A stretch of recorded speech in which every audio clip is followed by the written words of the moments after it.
hapa nini? Hapa Goliba hapo. Anaitwa alikuwa anafungua Biblia hivi na nisomea maandishi. Na ni mganga nako na hizo mavitu bihirisi. Bwana Yesu asifiwe sana. The principles of the kingdom ziko hapa kwa Biblia. So it is all about you. Do you want to sit down to be taught? Do you want to be under somebody who can teach you the word? If you are not ready to be taught the word, then I'm also not ready to speak to you. Because I don't want to repeat praying for a disease that was in the Bible and we have been given a formula to remove it. Bwana Yesu asifiwe sana. Hallelujah. Hallelujah. Unaona sasa, even saying hallelujah, it is in the Bible. But you don't know how to say it because hallelujah. Amen. Hallelujah. Lakini kisema pokea gari. Amen. Pokea mashamba. Amen. Baka munalia kama makondo. Because that is only, hiyo ndio ulikuja in your mind, nimeenda kuobewa. Kwani Mungu anakaaga hapa kwako hakuna Mungu? God is with you every single minute. Everywhere you go, God is with you. And his word is power. And this word was there even before the creation of the world. And the word is who? The word is God. Hallelujah. So this word is the word that Jesus used to say what? When the devil came to him and told him it was prophesied. It was what? Prophesied that you can turn a stone to become a bread. Then Jesus did not go to look for a prophet. Jesus did not call God. Jesus did not call his pastor. He did what? He told the devil it is also written. Because the manual was in his mouth. It is also written. There are problems that you don't need to go to God. Kuna tugonjwa twingine tudogo kama kansa na ukimwi. You don't need to go to God. Shetani amekwambia you will die because of this. Na wewe unamwambia in the Bible it says you are not going to die. Simple as that, and you finish the game. That the Bible says, wakora wanakwambia you be poor, and the Bible says I am going to be the head, not the tail. You don't need to ask even God because you have it. Hallelujah. These are things that we have them. We don't need to complain. We don't need to seek. Umewahi kuona Muislamu akiomba Mungu nipatie gari? Anajua ibada. Muislamu anajua ni ibada. Kila kitu ni ibada. Saa 11 kwa msikiti, Allahu Akbar. Saa 2 kwa msikiti, Allahu Akbar. Saa 7 kwa msikiti, Allahu Akbar. Saa 10 kwa msikiti, Allahu Akbar. Saa 5 usiku kwa msikiti, Allahu Akbar. That is on. Allahu Akbar. Ilahi nanina alai sekelele Allahu Akbar. Nilikuwa muidhini katika dini ya Kiislamu. Unajua muidhini nani? Muidhini ni pastor kama hapa unaniona hapa. Hallelujah. So I know for them ni ibada. Kupata success ya kila kitu ni ibada. To win ni ibada. Mchawi anajua ni ibada. Muganga anajua ni ibada. Akifanya kutoka asubuhi ashinde kwa kalumansira ni ibada. Lakini sasa wewe hutaki kukaa kwa ibada, unataka kuombewa. Bwana Yesu asifiwe sana. For you to succeed in life ni ibada. Seek ye the kingdom of heaven and its righteousness. And then, what will be done? The rest.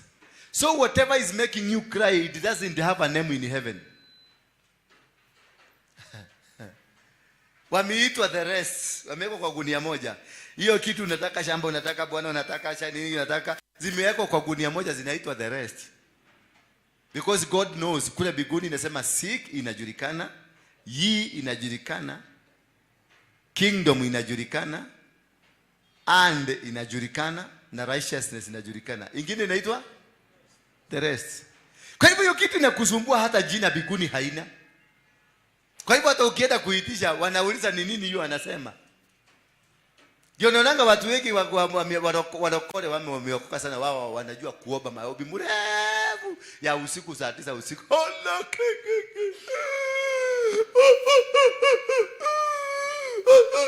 Sasa malaika kule anaambiwa na Mungu teremka usikie jeni ni nini inamsumbua. Sasa malaika kufika saa 9 usiku wakati wa maombi anasikuja nakuta unaomba anasikia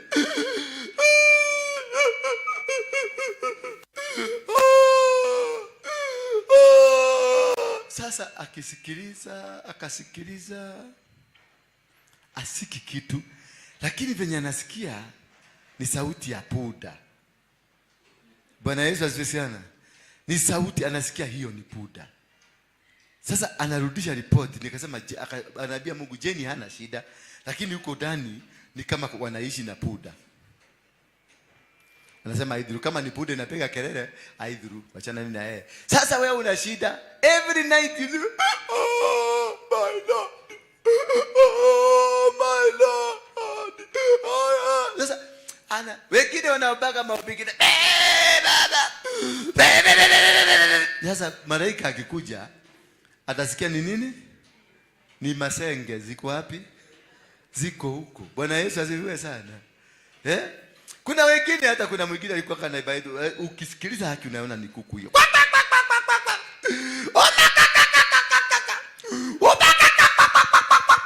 Sasa malaika akikuja, kwanza ni malaika wanakujaga na wanaambiwa nenda usikilize, usikie ni nini. Malaika akikuja asikie ni kuku, atarudisha aseme ni mtu kuku, ama atasema ni kuku ziko huko ndani inataka kutaka mayai. Bwana Yesu asifiwe sana. Na sasa hiyo ukitoka huko nasema nimeomba, nimepenya mpaka ulimwengu wa 3. Nimeenda mpaka kwenye anga ya 7, nimepenya. Haleluya. Mpaka sauti ilipotea. Na ilipotea ukilia kama punda. Fanya ibada iliyo kamili. Bwana Yesu asifiwe sana. Fanya ibada iliyo kamili, inayompendeza Mungu. Because Mungu anataka ibada iliyo na heshima. Bwana Yesu asifiwe sana. Ibada iliyo na nini? Iliyo na heshima. Muheshimu nyumba ya Mungu. Mkiheshimu nyumba ya Mungu, mtaiheshimu kwa maongezi, kwa tabia, kwa ibada na hata kwa mavazi, kwa sababu pia mavazi ni ibada. Bwana Yesu asifiwe sana. Mavazi ni nini? Mavazi ni ibada. Ukienda kwa Mungu kuna mavazi unafaa kuwa nayo ya ibada ya kiungu. Haleluya. Huyu jamaa niangalia na shida, huyu ni pastor ama ni nini?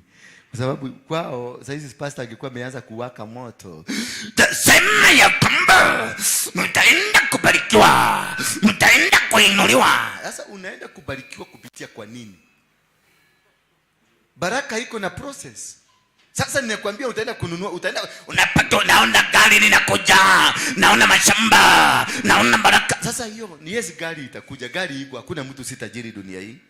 Lakini sasa hii gari itakuja, itakukuta kwa shamba, itakukuta kwa kitanda. Kwa wale wa Kikuyu wanasema gashia kwa lile washoko. Akiekatea. Akilikuwa analima, washo walikuwa analima. Alafu wazee wale wa kiama walikuwa nakula busi, na hapo juu hogo ikakuja, ile hogo ikaona nyama zinachomeka na ilikuwa inajaa, ikashika nyama hivi, ikaanza kuenda. Nyama ilikuwa moto, iliendelea kukaa nayo, ikaendelea kusikia nini? Inachomeka. Sasa ikaenda mpaka mahali kaamua iachilie. Kumbe washo na yeye nafanya nini? Analima. Alisikia kwa mgogo kwa, na jana walilala jaa. Kile kitu lijaguka ni kimuguu kia busi, akapelekea watoto. Kama hangekuwa kwa shamba akipeleka ingemwagikia. Hapana. You must be taught the process of understanding how to become. You just don't become. Ukiona vinaelea ujue vimeundwa. Ukiona ni pastor kama mimi nimesimama hapa ninahubiri, mko watu hata kama ni watu 2 ama 3, ujue kuna price nimelipa. Wakati niliingia hapa tulikuwa watu 4, tulishikana mkono hapa. We were only 4. And we stayed that way 4 mpaka miezi corona ikakuja tukakuwa 0. Bwana Yesu asifiwe sana. Tukarudi tena tukaanza kuongezeka, corona ilipoisha tukaanza kuongezeka. Ukiona mtu anatembea kwa barabara umevaa hiyo nguo, hii nguo haikuokotwa, ilitengenezwa kwa factory. Na ndio ikufikie, imetumika, kuna gharama imetumika ndio ikufikie. That is why unaitishwa 200, kwa sababu kuna gharama imetumika nguo hiyo ikufikie. Bwana Yesu asifiwe sana. Sio kukuja hapa tu kwa sababu umesikia pastor ndiye anavuma, ni Ezekiel anavuma, huko mbio nyinyi nyote mnaenda hapa. Bwana anasema mubarikiwe. Amen. Muinuliwe. Amen. Unapesema amen nini? Unabarikiwa nini? Ni nini? Unabarikiwa nini? Kwa sababu umesimama kwa mtumishi wa Mungu. Amelipa gharama gani ndio afike hapo? How do you know him? Bwana Yesu asifiwe sana. Because you want easy things. Hautaki kuwa kwa ibada. Ati wakati tu uliomba ni wakati uligogwa na jua ukasema Yesu. That is the only time you've ever prayed. Bwana ukahegwa. Ukikuuliza sasa wewe kutoka asubuhi wacha hii umeomba hapa, kutoka asubuhi umeomba mara ngapi? Be sincere, Mungu anakuona. Yeah? Hii umekuja hapa. Si umeona? Lakini amekuja apone. Na hana relationship na Mungu. We. Jana uliomba mara ngapi? Jana peke yake. Saa ngapi na saa ngapi?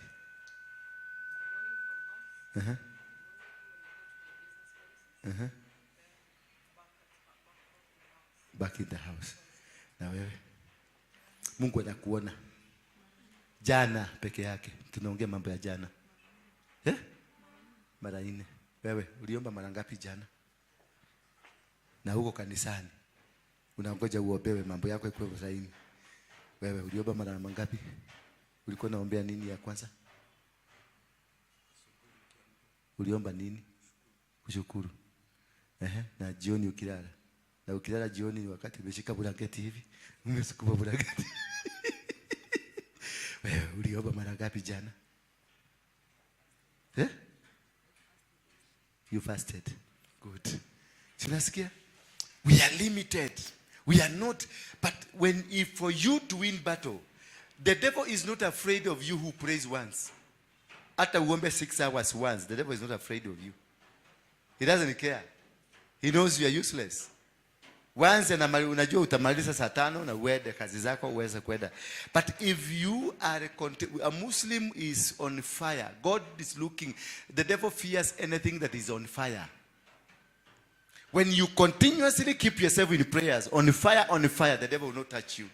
Lakini si anajua umeomba, utapoa tu, atakuja na atakugonga. Bwana Yesu asifiwe sana. Hallelujah.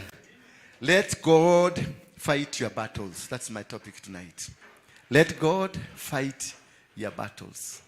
So can God fight your battle of a person who is not in relationship with him? No. That is why I'm trying to teach you on how to keep the relationship, you and your God. To keep how to walk with God. Without walking with God, then you don't have a relationship. You don't have a companion with God. There is nothing that is related with you to your God. Because there is no relationship. Relationship is maintained by prayers. It is sustained by sacrifices, offering and prayers and supplication, fasting and everything. That is what will maintain the relationship that you have with your God. Otherwise, without a relationship with God, then God will not do your battle. God will not fight for you. God will never come there for you because he does not understand you. He does not know you. Even if you come to church to be prayed for a man by the man of God, then it is not very possible until the logbook, the book that under where you are written, the relationship is written. They will ask how many times huyu mtu anakuja, mumemjua mara ngapi? Unasemekana huyu mtu hata si maombi, kwa sababu ameniambia anashukuru. Sio si maombi. Kushukuru ni kusema thank you because you have been given. Did you ask for it? You must differentiate the prayer you are doing. Unashukuru because I have given you. Had you asked for it? That's the biggest question. So to ask for it is to maintain a relationship with God. Maybe unakuranga kwa sababu your neighbor anaobaga sana. Maybe you are getting something because your neighbor. Hiyo mvua ikianguka inaanguka unapata kakitu hapo. Lakini haikuja kwa sababu yako. Haikuja kwa sababu ya nani? Yako. Imekuja kwa sababu neighbor ama mama yako ni mwombezi. So wakati mama yako ataondoka ndio mnasema kumarira mami uitwa kuire no gothe na okire. Because the one who was the pillar to sustain you has gone. And because you are just a lazy person, God will never touch you. Because you are not in the list of book of the people who are supposed to be lifted up, who are supposed to be assisted. Because why? Because you are not into the business of maintaining and lifting a relationship. How do we lift and how do we maintain this relationship so that God can be able to fight for you? The life, if you look, I want us to look at the life of Joseph. The life of Joseph was a life that was really painful. God will make a way because he's a promise keeper. But this way and the promise keeping he has, it is based and grounded on how you relate with him. Joseph always, he had a dream. And this dream, he spoke it to his brothers. And he told his brothers, I saw a tree and I saw other trees. And these other trees were bending towards these trees. And they interpreted the vision and they said, so you man, you want to say that tutakuwa tukikupigia makoti, eh? Wewe. Nokogia kioko. Na wakaanza kuplot because they realized this man is a great man. They knew this is a man that is going to conquer. Automatically they realized that they have lost it. And again, this man had favor with his own father. And he was loved by the father. Therefore, what happened? That once they looked, they looked at it in this way. That this man is loved by his father. And a dream has come that this man will become great. So they were disconnecting him from his father because they thought the blessing was his own from his father, not from God. They did not associate the dream with God. They associated the dream with the father, and they thought the father one day will lift them. He lifted him up to become the bosses of them. So whatever they wanted is to disconnect this man and his father, and they conspired to sell him. And as they sold him, they did one thing to mock their own father. They said they killed the goat, and the goat, they used the blood and took his jacket that was given by his father, took it to his father so that his father can be what? Can know indeed his son has been swallowed by lions. For the brothers of Joseph, they were not a leader against God. The brothers of Joseph, the intention they have is to separate this young man from his father, because they thought it is the father carrying the blessings of Joseph. But there's one thing that Joseph had, a relationship with God, because God is the one that was revealing himself to Joseph. So that is a secret they didn't know with Joseph. That Joseph is not depending on his father, because any favor that comes from man, it comes from man because God has commanded it. So the brothers of Joseph didn't know that there is a command of heaven towards this guy. So what they did, they wanted to cut the humanly link between this guy so that this guy can die natural death. But one thing they didn't know is that this guy is propelled, engineered, and powered by God himself. Hallelujah. Because before he was born, God had known him, sanctified him, and set him apart for the great job that was to come ahead. Therefore, what they were doing a battle in vain. They were fighting an imaginary battle that was not existing, because they were trying to disconnect this man from his father. Only that they didn't know this man is not connected to his father, but connected to God. Hallelujah. Tell your neighbor, I'm connected to God. So being connected to God is having a relationship with God. So whenever man comes to you and separates you from where you work, when another man comes and separates you from your marriage, whenever man comes and separates you from whatever, if you have a relationship with God, then you will not be separated from the relationship with God. They will fight the manly connection, but they will not be able to identify the godly connection, meaning the process will continue as it was started, because it was not started by man, it was started by God. Hallelujah. Tell your neighbor, today I'm knowing a secret. Mwambie siku ya leo nimeanza kujua siri. Siri si wale ambao ninaangalia na wategemea, siri ni Mungu. Joseph knew the secret. It is not in his father. The secret was in God. So he built a relationship with God. So when he was arrested, I want you to imagine you have been sold by your own brothers, and you are seeing your brothers going home while you are being held captive, going somewhere you don't know. I want you to feel for Joseph, to have that feeling of Joseph, that those are my brothers that are going, they have sold me, and they don't even have a mercy, they are loving as they are going, and I'm being taken to a place totally I don't know. From today, I don't know whether I'm going to die, I don't know whether I'm going to be this, wherever I'm going, I don't know. That was a thinking of Joseph. But one thing I've read in the Bible, I have not heard in any one line Joseph complained and cried because he has been sold. Bwana Yesu asifiwe sana. He immediately made a relationship with the people who bought him. Why? The brother to Joseph, one of the brothers to Joseph, when other brothers wanted to kill him, one brother to Joseph said, let us not kill him. Bwana Yesu asifiwe sana. Because there is God in heaven who spoke to this young man and told others, don't kill this man. He's the only who knew the secret. And instead they sold him. And as they were planning, contemplating what to do, then God had already organized people to come and buy him. Hallelujah. When you have a relationship with God, everything will fall in place. They will be planning to destroy you. And every plan of destruction towards you will be a plan of God to take you where you belong.